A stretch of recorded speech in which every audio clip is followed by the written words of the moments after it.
Rappel théorique. La boucle while est une structure de contrôle qui répète un bloc d'instructions tant qu'une condition reste vraie. Contrairement à la boucle for, qui itère sur une séquence connue à l'avance, la boucle while est particulièrement adaptée quand on ne sait pas combien d'itérations seront nécessaires.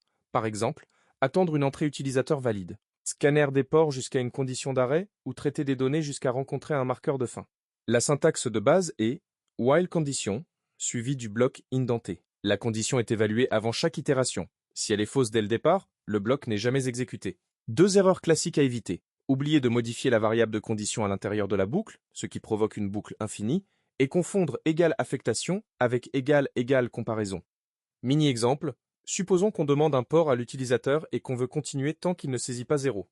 Python, port égale int input. Entrer un port, 0 pour quitter. While port égale 0. Print fport, saisie, port. Port égale int input. Entrer un port, 0 pour quitter. Print, fin du programme. Dans un contexte cybersécurité, ce type de boucle est courant dans les scripts de reconnaissance ou de scan interactif, où l'opérateur soumet des cibles une par une jusqu'à décider d'arrêter. Moins, énoncé de l'atelier.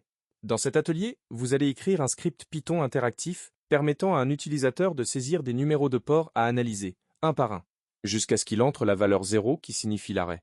Ce type de programme est le fondement de nombreux outils de diagnostic réseau et de scripts de reconnaissance utilisés en cybersécurité offensive et défensive. Le script devra accueillir l'utilisateur avec un message d'introduction, puis entrer dans une boucle while qui continue tant que le port saisi est différent de 0. Pour chaque port saisi, le script devra afficher une analyse minimale, indiquer si le port est réservé, inférieur à 1024 si c'est un port enregistré, entre 1024 et 49 151, ou s'il s'agit d'un port dynamique privé, 49 152 à 65 535. Si la valeur saisie est hors de la plage valide, inférieure à 0 ou supérieure à 65 535, le script devra afficher un message d'erreur clair et redemander une valeur, sans planter. Une fois la valeur 0 saisie, la boucle se termine et le script affiche un résumé. Combien de ports ont été analysés au total? Combien étaient réservés? Combien étaient dynamiques?